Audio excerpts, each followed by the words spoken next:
বাইরে তুফানের তাক, জেটদের বেগে বৃষ্টি আছড়ে পড়েছে পুরনো বাড়িটার গায়ে। গাছের ডালপালা উন্মাদের মতো দুলছে। বিদ্যুৎ চমকালে মুহূর্তের জন্য আলোকিত হয়ে উঠছে পাহাড়ির চারটায় দাঁড়িয়ে থাকা বাড়িটা।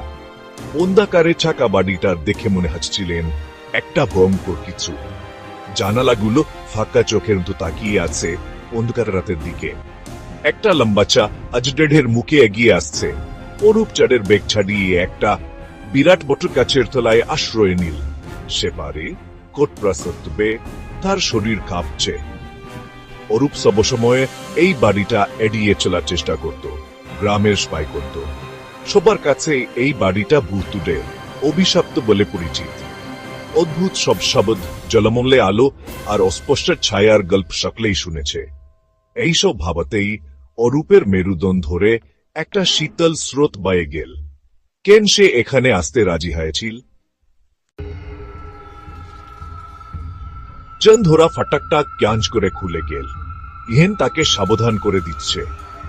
অরূপ খন গাছের উপর দিয়ে হেঁটে এগিয়ে গেল।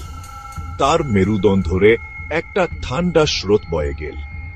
ও তেগোচ্ছে, বাতাস এন আরো ঠান্ডা হয়ে আসছে, ভারী হয়ে আসছে। অরূপ ভয়ে ভয়ে বাড়িটার দিকে এগিয়ে গেল। প্রতিটি পদক্ষেপে হেন ভয় আরো বেড়ে আসছে। সে প্রধান দরজার কাছে পৌঁছাল। বিশাল এবং ভয়ঙ্কর দেখতে দরজা। পুরনো কাঠের দরজাটা কালচে রঙে রঞ্জিত। সে একটু থট কাটল। ভেতরে কি পাবে সে? সে হাত বাড়িয়ে দরজায় ধাক্কা দিল। সবটা নীরবতার মাঝে প্রতিধ্বনিত হয়ে উঠল। সে অপেক্ষা করল। কোন উত্তর নেই। সে আবার ধাক্কা দিল, এবার আরো জোরে। তবুও কোন উত্তর নেই। সে হাতলটা খোরানোর চেষ্টা করল। অবাক করে দিয়ে হাতলটা খুঁড়ে গেল। চিকচিক শব্দ করে দরজা খুলে গেল। এক সপ্তাহ আগেও অরূপ এই বাড়িতে চোকার কথা ভাবলে হাসত। তারপর রূপন তার গল্পটা বলল। অরূপের সবচেয়ে ভালো বন্ধু রূপন দাবি করেছিল সে এই বাড়িতে কিছু একটা দেখেছে। জানালার কাছে একটা ছায়া, সাদা অস্পষ্টের একটা আকৃতি। রূপম খুব ভয় পেয়েছিল। সে অরূপকে তার সাথে আবার যেতে বলেছিল, নিজের চোখে সবকিছু দেখার জন্য। প্রথমে সন্দেহ থাকলেও অরূপ অবশেষে রাজি হয়ে আয়। এখন দরজার সামনে দাঁড়িয়ে এসে বাঁচছিল। ইস, রাজি না হলেই পারত। সে একটা লম্বা শ্বাস নিল এবং ভেতরে ঝুঁকে পড়ল। ঘরের ভেতরের বাতাস এন বাষ্পোক্ত এবং ধুলোময়।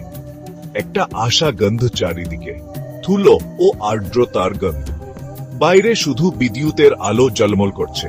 মুহূর্তের জন্য ঘরের ভেতরটা আলোকিত হয়ে উঠছে। বাড়িটা একেবারে নীরব। একটা গভীর অভিমানী নীরবতা। অরূপ বারান্দায় দাঁড়িয়ে শুনছে। সে শুনতে পাচ্ছে জাডের শব্দ, কিন্তু ঘরের ভেতর শুধুই নীরবতা। সে এক পা এগিয়ে দিল।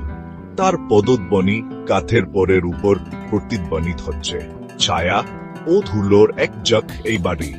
প্রতিটি কোণা মাকড়সার জাল, আসবাবপত্র সাদা চাদরে ঢাকা। ইয়েন ভূত। দেয়ালে দেয়ালে ছবি। ছবির মানুষগুলো ইয়েন তার দিকেই তাকিয়ে আছে। সে একটা উপস্থিতি অনুভব করতে পারছে এই বাড়িতে। কেউ একজন বা কিছু একটা তাকে দেখছে। সে খুঁজতে খুঁজতে এগিয়ে আয়। এক একটা করে দরজা খুলে অন্ধকার ঘরগুলোর ভেতরে চোখ রাখে। প্রতিটি ঘর এন একটা গল্প বলছে। একটা জীবনের গল্প একদিন ছিল, এখন আর নেই। সে একটা শিশুদের ঘর খুঁজে পায়। খাটটা খালি এবং ধুলোময়। একটা পাড়ার ঘর, এখানে বই ছিটিয়ে আছে। হেন কেউ তাড়াহুড়ো করে বের হয়ে গেছে। ডায়েরি। সে একটা শোবার ঘরে চুকল।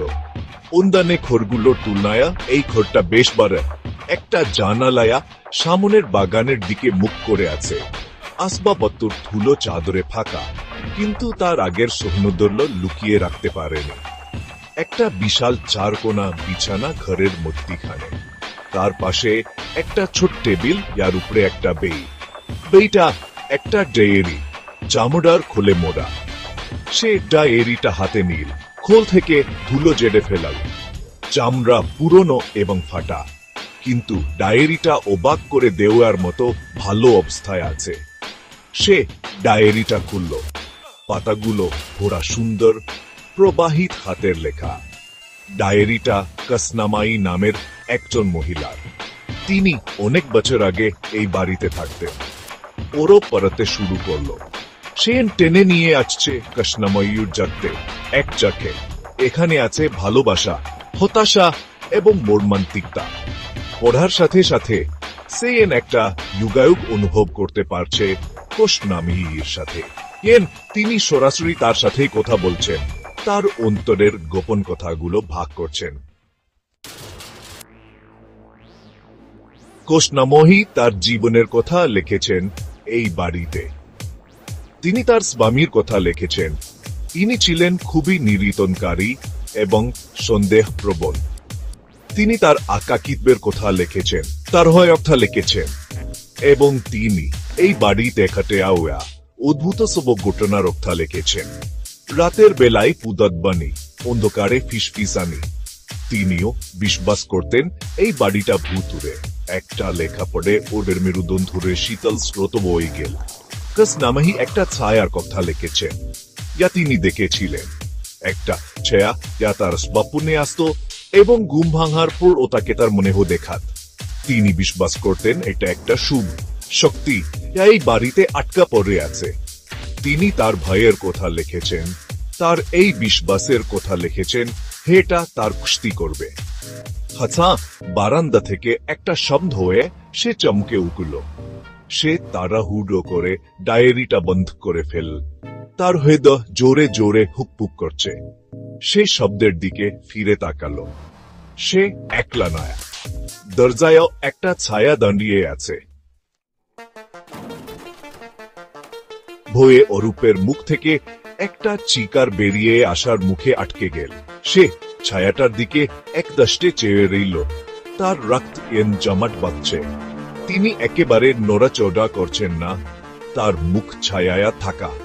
তিনি একটা সাদা শাড়ি পরে আছেন, ফ্যাকাশে এবং ছিঁড়ে যাওয়া। তার চুল লম্বা এবং কালো, যে পিঠের উপর জুড়ে পড়ছে।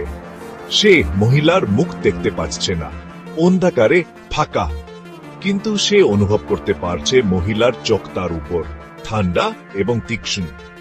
ঘর থেকে উষ্ণতা ছড়াচ্ছে, তবু সে একটা ঠান্ডা ভাব অনুভব করছে। সে বুঝতে পেরেছে এটা কোন জীবন্ত মানুষ নয়। বাতাস আরো ঠান্ডা হয়ে গেল। সে তার কাছে একটা উপস্থিতি অনুভব করতে পারছে। সে দরজে পালিয়ে যেতে চাইছে, চিৎকার করে উঠতে চাইছে, কিন্তু তার পা মাটিতে একটে গেছে। সে ভাউয়ে স্থির। ছায়াটা তার দিকে এক পা এগিয়ে দিল, তারপর আরো এক পা। সে চেয়ে রইল। অস্বভাবে মহিলা এখন ঘরের মারখান ধরে ভেসে ভেসে আসছেন। তুমি কে? অরূপ ঠোঁট কাঁপিয়ে জিজ্ঞেস করল। তার কণ্ঠস্বর ফিসফিসানির চেয়েও কম। ছায়াটা কোন উত্তর দিল না। সে ভেসে ভেসে তার দিকে এগিয়ে আসছে, তার চোখ অরূপের উপর স্থির। সে সরতে চেষ্টা করল, পালিয়ে যেতে, কিন্তু পারল না। একটা অদৃশ্য শক্তি তাকে আটকে রাখছে। মহিলা তার সামনে এসে দাঁড়ালেন। তিনি হাত বাড়িয়ে দিলেন। তার আঙুল অরূপের গাল স্পর্শ করল। তার স্পর্শ বরফের মতো ঠান্ডা। অরূপের মেরুদণ্ড ধরে শীতল স্রোত বয়ে গেল। সে মহিলার স্পর্শ থেকে সরে পড়ল। তার হৃদয় বুকের ভেতর জোরে জোরে থুকপুক করছে। সে চিৎকার করতে চাইছে, কিন্তু কোন শব্দ বের হচ্ছে না। সে আটকা পড়ে গেছে একটা ভয়ঙ্কর স্বপ্নের মাঝে। মহিলা আরো কাছে এগিয়ে এলেন। তার মুখ এখন অরূপের মুখের কয়েক ইঞ্চি দূরে। সে মহিলার গায়ের ধুলো ও ক্ষয়ের গন্ধ পেতে পারছে, মধুর গন্ধ। তারপর হতা হেমন শুরু হয়েছিল, তেমনি শেষ হয়ে গেল। ছায়াটা অদৃশ্য হয়ে গেল। অরূপ ঘরে একলা দাঁড়িয়ে রইল। তার শ্বাস তাড়াতাড়ি এবং অনিয়মিত হয়ে আসছে। সে পিছনে হোঁচট খেয়ে পড়ে গেল। ড্রেসিং টেবিলের সাথে ধাক্কা খেল। সে চারপাশে তাকালো, কিন্তু ঘরটা খালি। সে একলা, নাকি বাড়িটা নীরব? কিন্তু সে এখনো মহিলার উপস্থিতি অনুভব করতে পারছে, ঠান্ডা এবং শ্বাসরুদ্ধকর। সে জানে একটা বউ তাকে আচ্ছন্ন করে ফেলেছে। সে কখনো এই বাড়িতে সত্যিকারের একলা থাকবে না। সে দপ্তরে পালিয়ে গেল। সে দপ্তরাতে গ্রামের নিরাপদ স্থানে পৌঁছে গেল। সে কখনো পিছনে ফিরে তাকায়নি। সে কখনো পাহাড়ের চূড়ার বাড়িটিতে ফিরে আয়নি। কিন্তু সে দেখেছে, তা কখনো বলেনি। সেই রাতের স্মৃতি এবং সাদা শাড়ি পরা ভুতুরে ছায়া তাকে সবসময় তার মনে ভয় দেখাত। সে ভাবতে থাকে, এটা কি সত্যি ছিল নাকি তার কল্পনা? তার কাছে কোন উত্তর নেই, শুধুই প্রশ্ন এবং একটা ভয়ঙ্কর সত্য, হে কিছু রহস্য চিরতরে গোপন থাকাই ভালো।